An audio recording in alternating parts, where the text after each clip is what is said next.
In this video, we're going to continue our discussion of line integrals by working another example. This looks like the last one, except for we have that z component, but even better, they gave us the path. We don't have to actually define our path here. So we can actually work this problem out using the same method that we did last time. Define our x of t, y of t, and z of t.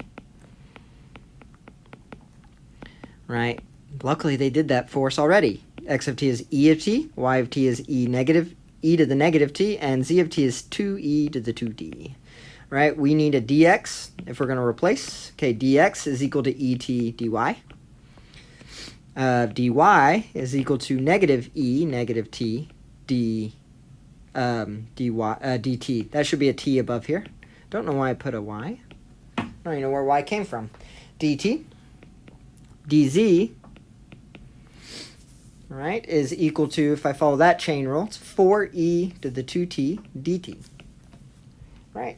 So all we have to do now is convert our big integral into each one of those.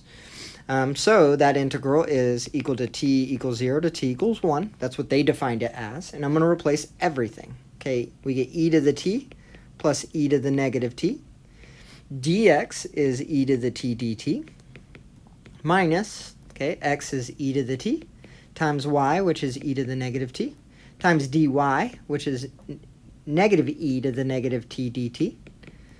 And then our last one is minus y, so minus e to the negative t, times dz, which is 4e to the 2t dt. Right? I'm going to simplify things. The bounds are still there. I didn't take the integral. We can distribute this to both for this first part. So we get e to the 2t plus e to the 0, which is 1. I'm going to let dt fall at the end. These two together make a 1. And then the negative negative makes a plus. And I got plus e to the negative t. And then our last thing there, we got minus 4e. And then we add our exponents t, dt. I don't think there are any like terms there. They have the exact e to the same power. So we can go ahead and integrate.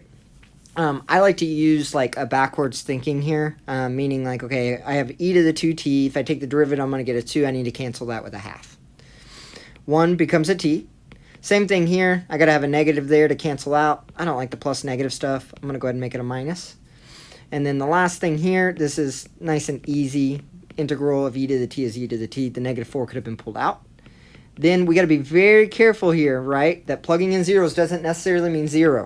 Okay, so if I plug in 1, I get 1/2 e to the 2 plus 1 minus, if I plug in 1, I get e to the negative 1 minus 4e. Okay, plugging in zeros, I minus, and I get 1/2 because e to the 0 is 1. Plus 0 is gone, minus, so let's go ahead and do that.